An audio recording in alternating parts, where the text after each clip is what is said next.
In our belief, one of the greatest exercises someone can learn is the deadlift. But how do we teach the deadlift? That's the big thing for our clients, because a lot of them think when we tell them about the deadlift, oh, they got, I don't want to lift that much weight. I don't need to lift that much weight. What we're telling them is it's a very functional exercise to help them lift things off the ground, groceries out of the back of the car, things of that nature to help protect their back and really develop great hip strength.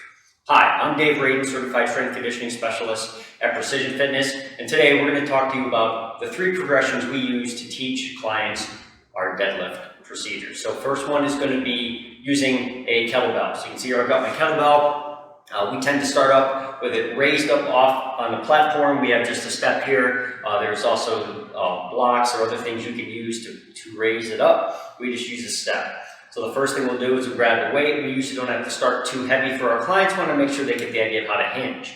If you're not sure how to hinge, go back through our playlist on our YouTube channel, and there's a video there on how to learn to hinge properly so that you can do the deadlift without getting yourself hurt. All right, to the kettlebell. With it raised up on the platform, what we're going to do is we're almost going to straddle the kettlebell here by placing our feet right up against the step here. I like to line it up so that the balls of my feet are kind of lined up right across the handle of the kettlebell. And then from here, we're going to start off with that hinge pattern. So what we're going to do is we're going to break up the hips, push our butt back. Okay, I've got my knees basically lined up over my ankles, so I should pretty much have a vertical shin. Some people can do it with the knees slightly forward, that's okay, but what we don't want to see for our clients is to do it with the knees way out in front. All right, we want to deadlift our deadlift, not squat our deadlift, and we'll talk a little bit more about that when we get to the trap bar. All right, so back into our hinge. I'm going to reach down, I'm going to grab hold of the handle of the kettlebell, and then from here I'm going to think about trying to bend the kettlebell around my legs. I want to try to think about turning this into a U-shape or a horseshoe shape handle. So I'm going to pull my pinkies into the bar, or into the handle, and that's going to pull my shoulders down toward my hips, and that's going to really activate my lats and get them to help stabilize the shoulder girdle. Okay? So with my back flat, my chin's tucked, I've got my shoulders activated, now I'm ready to get started. Okay? From here, I'm going to think about driving my feet down through the floor, okay? And I'm going to push a little bit more from my heels. What that's going to do is activate the posterior chain, which is hamstring, glutes. I'm going to get some lower back in here, but I'm primarily using the posterior chain, hamstring and glutes. I'm going to drive through my heels, come up, and get my hips underneath me, and think about squeezing my hips into the kettlebell.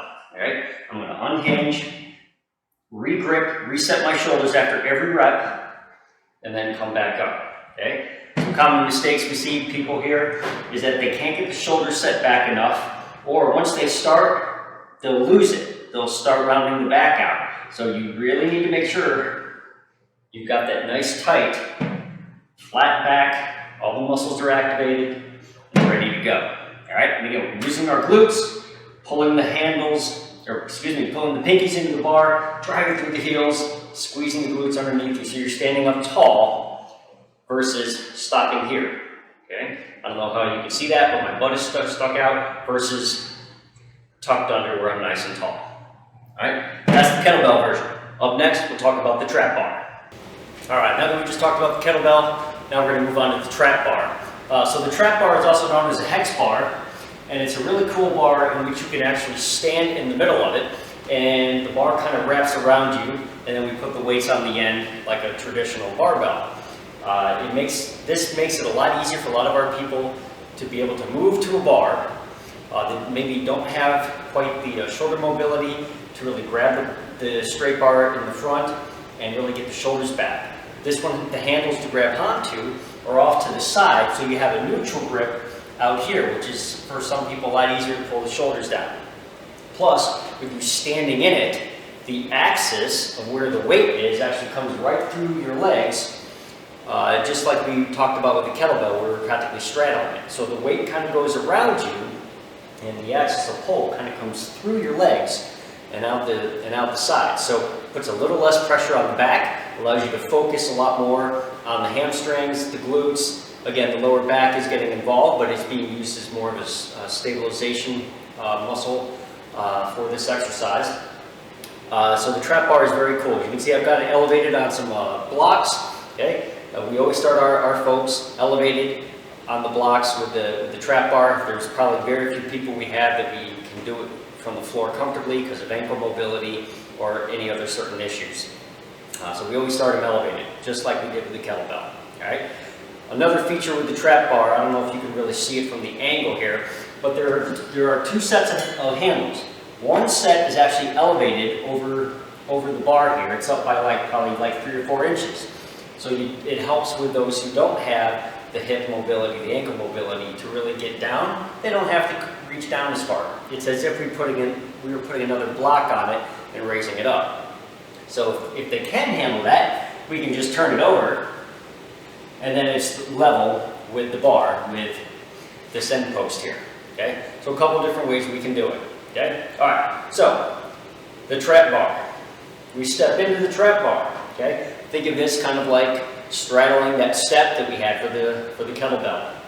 All right, everything else from here on out is pretty much the same. The only difference now is that I can grab out to the sides and get a neutral grip position versus having it out in front of me with my shoulders kind of rolled forward. Okay, this does make it a little easier to pull the shoulders back, but because the weight of the bar is heavier than the kettlebell, this is usually our next progression.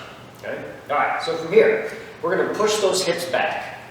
I'm going to reach down, grab hold of the handles. Now one downside with grabbing the handles here, you better make sure that your grip is kind of even in the bar. If you have your hands too far back, and I'll show you in the rep, when you stand up, the bar can tip forward on you, so you're going to have a weird angle. So you do have to be a little more stable with this bar than with the kettlebell. But again, it's a great tool to learn. All right, so hips back. I'm grabbing hold of the handles out on the side. I'm going to think about trying to pull my pinkies into the bar.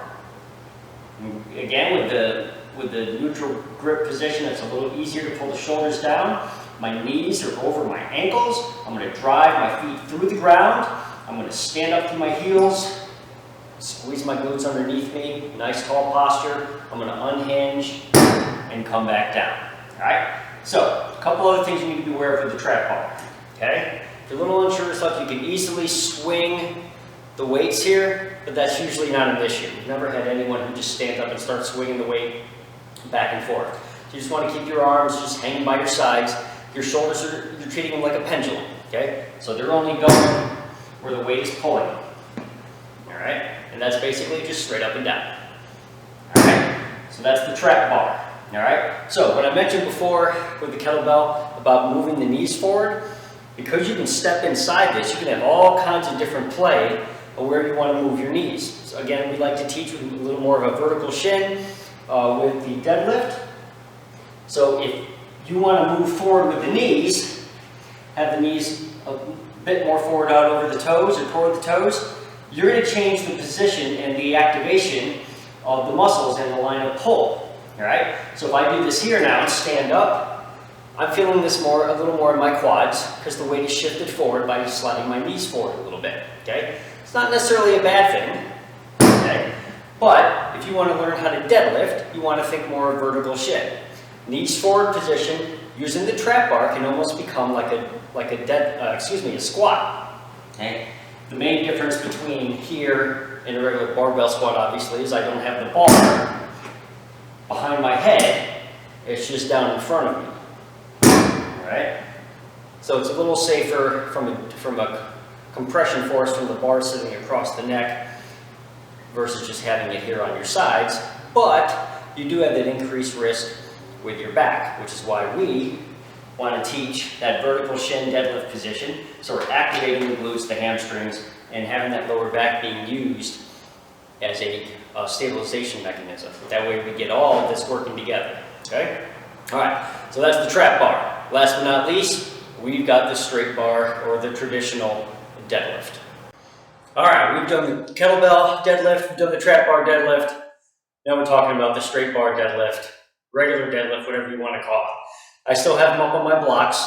For a lot of our clients, we still do the straight bar deadlift elevated position. All right, so with the straight bar here, okay, we walk up to the bar, okay. And before I get into that, we have some people who actually have the blocks up a lot higher. Many of our clients will have the bar a little bit higher up, maybe just below the knees versus mid shin where it is for me. So depending on your level of strength, your experience with it, you'll probably want to start a little higher. Okay. Other factors involved with it are mobility as well, shoulder mobility, ankle, hip, and knee mobility as well. But here we go. All right. So the bar out in front of me now. Okay. Unlike the trap bar, I don't have the weight wrapped around me. So now it's in front of me, which makes this a more challenging exercise because it's going to put more pressure onto the back. Okay. Not only to the glutes and the hamstrings, but it can put more pressure on the lower back if not done correctly. So we always want to be careful with our form. All right. So walking up to the barbell. Okay. I like to get my shins right up to it. Okay. Then from here, I'm going to push my hips back such that I cannot get my knees forward out over the bar. Okay? That's the cool thing with the bar here, is that if you get your knees too forward and try to stand up with it like you're trying to squat a deadlift like you could do with the trap bar, you're not going to be able to do it because the bar is going to smack right into your knees and grind up your shins. So it'll force you to get your hips back. All right, so that being said, we're going to reach down. Okay? We're going to grab just to the outside of the lower legs, the shins. Okay? And I'm going to pull the pinkies into the bar. Again, just like with the kettlebell hand, I'm going to try to bend the bar around my legs. Okay, we're going to think about trying to bend that bar around the legs. Pulling my pinkies into the bar, pulls the shoulders back and down. Same thing with the kettlebell, same thing with the trap bar. I'm going to drive my feet through the floor, drive a little bit through my heels, activate the glutes, drive up, get the hips into the bar. Again, we don't want to stop here. We want to get up nice and tall with the glutes tight, shoulders back. Okay, I'm going to unhinge, set it back down, reset my grip, brace my abs, drive my feet into the floor, and come back up. All right, so that's the straight bar deadlift. Again, with the bar in front of the shins, the heavier that weight gets, the harder it's going to be, and it's going to put more pressure on the back. So you have to make sure you keep that bar close to your body. If you keep that bar out in front of you, it puts a lot more pressure on your back. Okay? You watch any good power lifter, or anyone who's really good at deadlifts, they almost drag that bar up their shins and pull it up their thighs. You want to, again, keep that as close to the body as possible. Okay? And at the top, trying to squeeze the glutes into the hips, into the bar to help you stand up tall. Just make sure you're not coming up so tall that you're leaning back and you're hyperextending, okay? You don't want that, okay? Standing up tall, hips tucked under, your abs braced, driving through the heels, all right? So those are our 3 progressions. The initial one, again, is the kettlebell deadlift.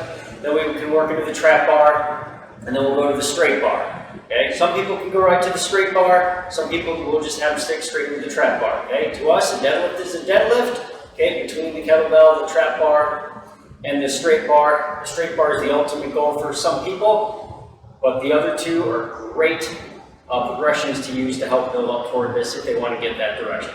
All right, I hope you've enjoyed this video on the progressions of the deadlift and how to do them. If you have any questions, leave comments below, or you can always go to our website, www.pfitcentral.com.